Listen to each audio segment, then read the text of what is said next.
Hey, Cub fans! Thanks for joining us here on Cubs 24/7, where Randy talks Cubs with delight and optimism. There's a lot of reasons to be optimistic today. I'll tell you what. I'm recording this video on January 4th, 2024, and as of now, the Cubs have not made a significant major league roster move via trade or signing of free agents. And there's a lot of people who are antsy. There are a lot of people who are unhappy, quite honestly, that nothing's happened in what so far has been a relatively busy offseason in terms of transactions. The Cubs still haven't done anything, and it started me thinking, it's like, well, there's a lot of moving parts here. I think it's pretty common knowledge that the Cubs have a really good farm system. We made a lot of trades recently that brought us some blue chip caliber prospects, and we just got a lot of prospects. And I started to break it down. And I thought, boy, I gotta do a piece on this. This is really some interesting stuff that we have prospect wise. So when you take the Cubs 40-man roster and you start to look at it, we have 13 players on that 40-man roster that I consider prospects.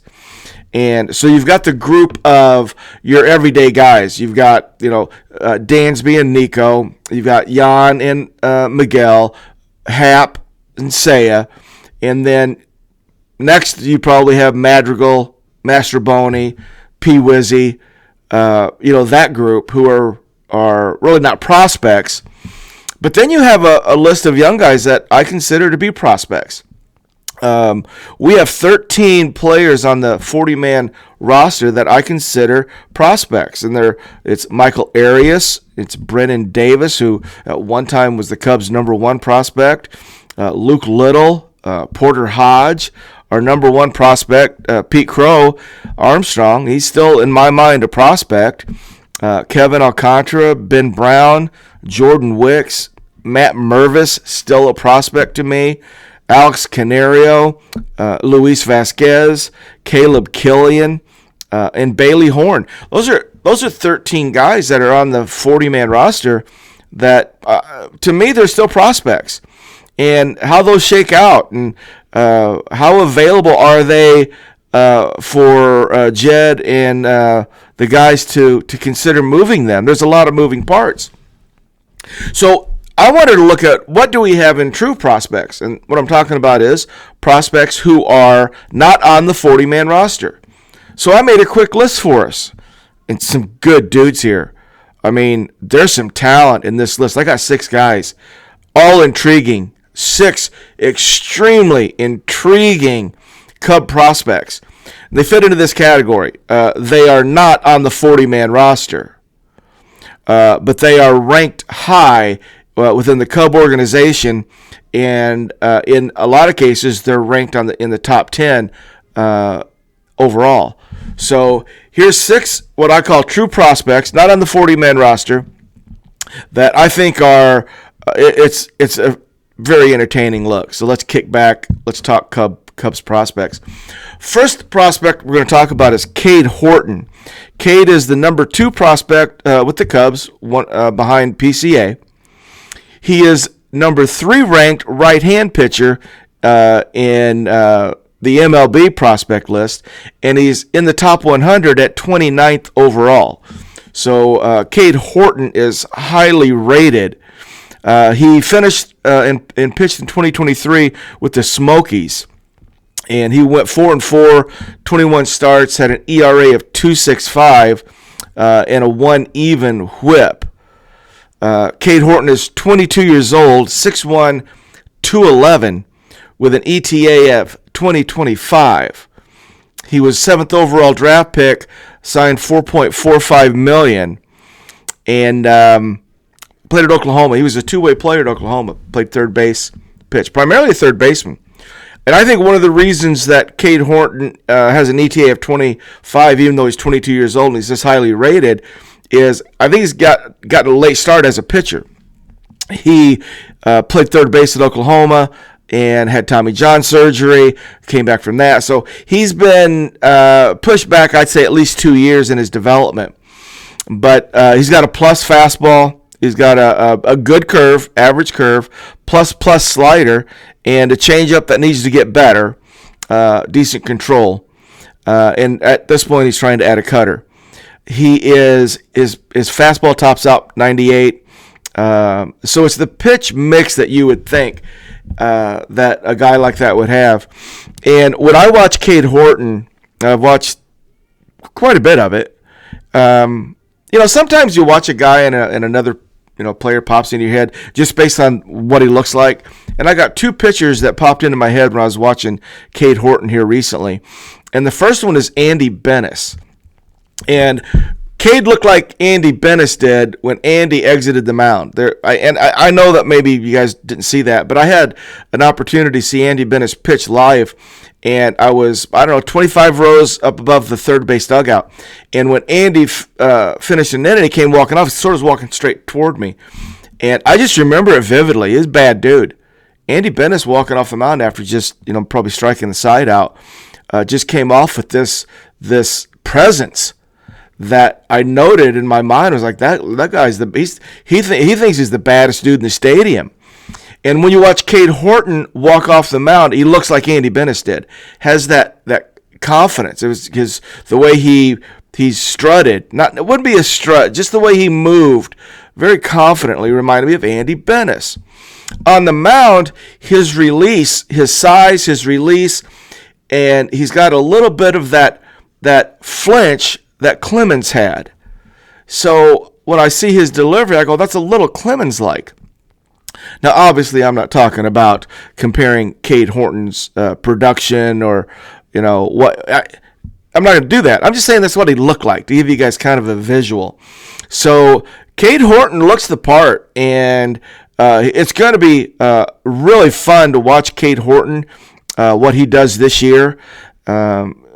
He may make an appearance at some point. It's pretty much up to him, but he really looks good. So Cade Horton, our best prospect that's not on our 40-man roster. Next prospect that I want to talk about is Owen Caissie. And Owen Caissie is a outfielder, bats left, throws right. He is the number 3 Cubs prospect, and he's in the top 100 overall at number 64. Owen is 21 years old, 6'3", 190, has an ETA of 2024. He was drafted by the Padres, 45th overall in 20, signed for $1.2 million. And this is the player we got in the Yu Darvish deal. Yu Darvish, Zach Davies, and then Victor Caratini went, I think, 6 months later to the Padres, and that's who we got. We got Owen Caissie. And so clearly we had high expectations for him. Owen is a fringy outfielder. Got him in right field. He looks a lot like PCA. He's kind of long. He's got red hair like PCA, and kind of resembles PCA, but not in the field. He's a fringy outfielder. It's going to be a question mark. Left field maybe. The good news is he's got a really good arm. And if he can just sort of figure out a way to hold his own in terms of his tracking and his reads and catching the baseball, his arm is a right field arm. That's the good news. But he's a hitter, a raw power, just a raw left-handed bat speed, lefty leverage. Got the combination of contact and power, but just a raw power hitter. And his 2023 numbers illustrate power. He hit 289 and with a 398 on base percentage. To me, that's probably the good news in all this, because he did strike out 164 times, but his OPS was 917. So Owen Caissie's just the ball hard. Just going to have raw power. So the question is, can he limit his strikeouts? Can he figure out a way to hold his own in the outfield? If not, you can maybe earmark him for some pinch hit or some DH duties down the road. But Owen Caissie can hit. And so he's Cubs number 3 prospect. Let's move to our next prospect on the list. I've got Matt Shaw in my number 3 spot for the the prospects. Matt Shaw is the number 6 Cub prospect. He's number 96 overall in the top 100. And Matt is a first-round draft choice from Maryland. We took him 13th overall in the last draft, paid him $4.8 million signing bonus. Matt is 22 years old. He's 5'11", 185, got an ETA of 2025. When we drafted him in the summer, the summer before the draft in 2022, he played in the Cape Cod League and won the batting title and the MVP in the Cape Cod League. And I think that's one of the things that catapulted him to where he ended up. He hit 360 in that Cape Cod League summer of 22. And then, of course, the Cubs drafted him in the draft 23. He set the Maryland record for home runs at 53. He was Big Ten Player of the Year his senior year. In 2023 with Maryland, he hit 357 with a 400 on-base percentage, and his OPS was over 1. So Matt Shaw can hit. Power, discipline, hits to all fields. I'm going to say it. To me, he looks like Nico. When you watch him play, he plays second base. He actually, when he smiles, he looks like Nico, but kind of moves like Nico in at the plate, presence like Nico, very Nico-like. And but at this point, not the fielder Nico is. He's drafted as a shortstop, but he's got sort of a fringy shortstop arm, and so he's better suited to second base or third base. But Matt Shaw can hit. And decent fielder, probably not shortstop caliber. Like Nico can go play short. I don't think Matt Shaw is going to be able to do that. So I'm just comparing him to Nico in the way he looks, kind of giving that look at the plate with the bat speed. I think he's probably going to have more true power than Nico, but just a tremendous hitter. So that is Matt Shaw, estimated arrivals 2025. And it's going to be interesting to see what they do. You know, we've got a logjam at shortstop and second base. So if you're a shortstop in the Cubs organization or you're second base in the Cubs organization, you got a logjam. You might at this point have to be thinking, well, third base, you know. But, you know, what do the Cubs do? Dansby and Nico are there, signed extensions. So, you know, a guy like Matt Shaw is probably thinking third base right now. It's kind of funny. I know that when Matt was drafted, Dansby called him the night that the Cubs took him number 1 in the first round. And it was kind of neat. Dansby called and said, you know, you're probably going to have to play somewhere else. You know, in a good way. It was good that Dansby called him and they had a little conversation. And I saw a video clip of that conversation with Matt Shaw and Dansby. I thought it was fun. All right, so there's the first 3. Pretty good, huh? Yeah, that's 3 guys that are they're coming. They're on their way. The next one is an intriguing guy. His name is Jackson Ferris, left-handed pitcher. Number 8 in the Cubs prospect list, and he's ranked as the number 9 left-handed pitcher overall. Jackson Ferris. Young guy, 19 years old, lanky lefty, 6'4", 195. He's got that lefty whip action. Kind of guy nobody wants to stand in the box on. He's just that lefty whip, and I'm not going to say he looked like the big unit, because big unit was obviously the unit, but and Jackson's smaller than that, but sort of that feel, you know, that lefty that you're just not going to be comfortable, and he's certainly got that. But he's a young guy, 19 years old. But his junior year in high school, I think his first 2 outings in his junior year, he threw a no-no and then followed it up with a perfecto in his first 2 outings as a junior in high school. That didn't surprise me. I'm like, yeah, because he's 19 years old now.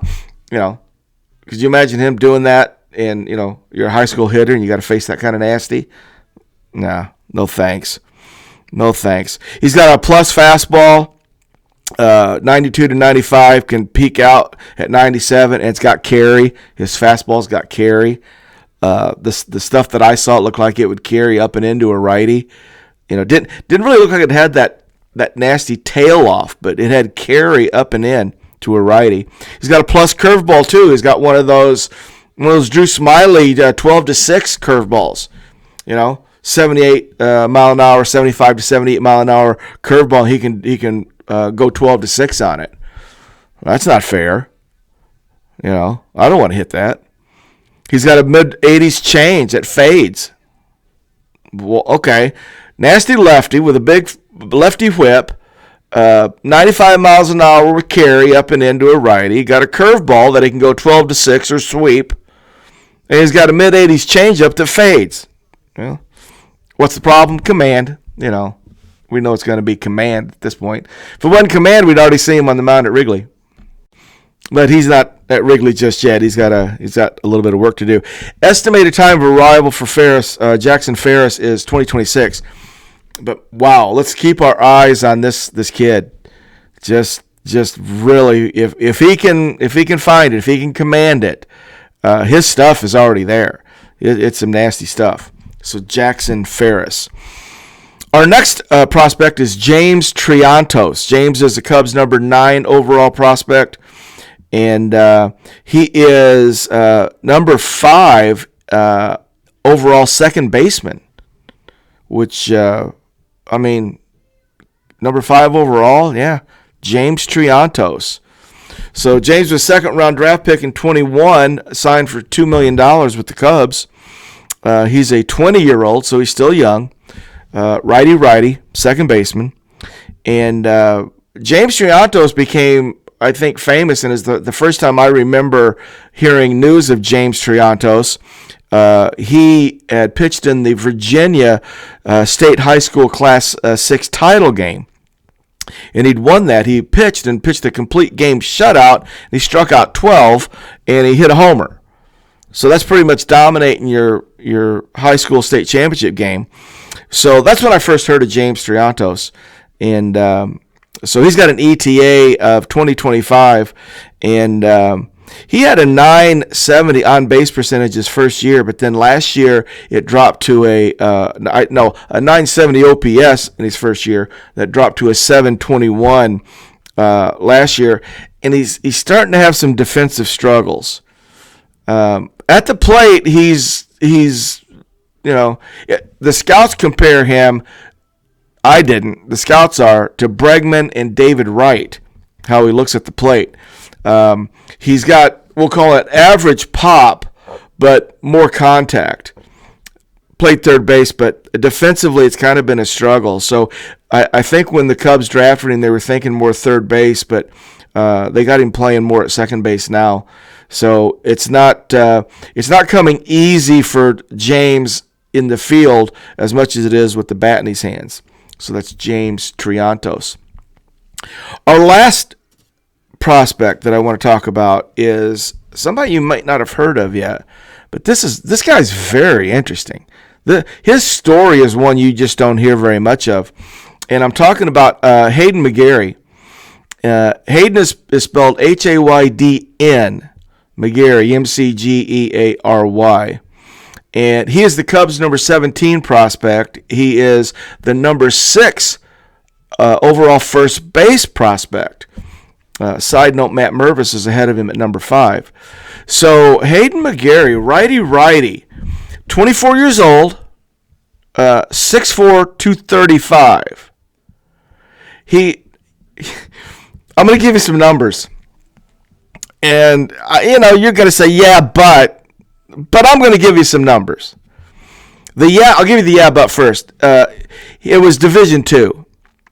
Hayden is the all-time Division II home run king with 75 home runs in 163 games at Colorado Mesa, Division II. He was the Division II Player of the Year back-to-back in 21 and 22. You're saying, okay. In 2022, he led the D2 division in all of these categories. You ready? He hit .481. He had a .579 on-base percentage. He slugged 1,061. Had an OPS of 1,640. Had 103 hits. Hit 35 homers. And had 227 total bases. Yeah, but I know it's Division II. I don't care. That dude can hit. That dude's got power. You know? I mean, those are some ridiculous numbers. So, Hayden McGeary, I got to see him. I have to watch him hit. I just have to. Extremely physical. Oh, just a large man. Well, I guess the problem is, you can't find a position for him. So you got him at first base, but he primarily DH'd. He's just not good in the field. So, earmark Hayden as a DH, as maybe a spot first baseman, but I just don't think he's going to be able to develop the defensive skills to be an everyday guy. But my God, what a monster. He looks like to me is Pete Alonso, just like a beast, just a big bear. I think to me, he looks more muscular than Pete. No offense, Pete, but, probably Hayden's a little more muscular. But he's all of 6'4", 235, probably 250. He's a monster. So he's fun to watch hit. In 2023, he split time between the High A Cubs in South Bend and the Smokies in Tennessee. Hit .275, had a .397 on base percentage, .859 OPS, hit 19 home runs. I don't know what you do with that. He's number 17, 24 years old. Certainly hits for power. I don't know. We're intriguing at the least. And if you haven't seen him, pull up some video of Hayden McGeary. My God, this guy's a hammer. It's like a movie character. Like the guy that comes up. The villain. The end of the movie, in the baseball movie. Hit like 4 home runs off you already today, and then you got to strike him out in the 9th. Hayden McGeary. So, Cade Horton, Owen Caissie, Matt Shaw, Jackson Ferris, James Triantos, Hayden McGeary. On top of the list of 13, we got a lot of young guys.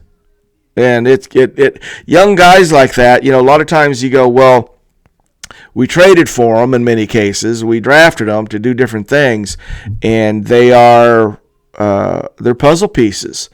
And I say this a lot. I really enjoy being a fan because I don't have to make the decision. I like talking about it, but any decision that Carter and Jed make will be a good or bad decision, not today, but based on how it plays out. But they got a lot of moving parts. I'm trying to be patient, and I think I have been, and I think we should be. We've got a lot of options, a lot of things that can happen. I've had different guys tell me they'd rather not sign a big free agent, let some of these guys develop. We'd rather watch the Cubs be good and rebuild just a little bit, as opposed to giving away our young guys who just aren't quite ready. So, you can look at it several different ways. Point being, we got a lot of guys. We got a lot of options, and it's nice to be in that situation. To me, it feels good when I run this prospect list and I start to think to myself, well, there's too many guys, not enough positions. That's how it feels to me. So there you go. Cubs prospect list as we stand on January the 4th of 2024, and we'll see what happens. Spring is almost here. Is it March yet? I love the seasons too. I love the baseball season. I love the spring. I love how the atmosphere at the spring is. I love the early summer too. Your April, May, June, when things are just kind of you're feeling it out, and then as the middle of summer heats up, you start to get a picture of who it could be, and then of course the last 6 weeks, 8 weeks is the pennant drive. That's like a little season in itself, and then of course October, and then World Series is over. Next day, I'm thinking hot stove. It's like a seasons change. There's probably like 5 or 6 seasons throughout the year that I really enjoy. So I actually enjoy this time of year. We got the Cubs convention. We're still trying to piece things together. Guys are playing and working on their game. And I had something that I wanted to share with you, and I should have pulled it up early. Let me see if I can get to it quick. I wanted to give you guys a heads up on a Twitter X that you can follow. That's I've been watching. It's really interesting, and it's called Driveline Baseball, and it's Twitter at DrivelineBB, capital D, 2 capital B's on the end, at Driveline Baseball. And I watched them on a video with P. Wizzy the other day, working with him. And they're described as it's personalized, data-driven training for pitchers, hitters, and coaches. Thousands of pros, 40-plus All-Stars, multiple MVPs, and Cy Youngs. Test, train, and retest. And just a lot of really neat videos. You know, I don't go deep into the metrics. You know, I'm pretty much slash line guy. You know, the basics get us where we need to be. I don't need to really dissect it and get into the minutia, but these guys do. And I'm looking at it now, and there's just a lot of very interesting clips. So I wanted to reach out and let you guys know about Driveline Baseball. Pull that up, follow them. It's some really, really neat stuff.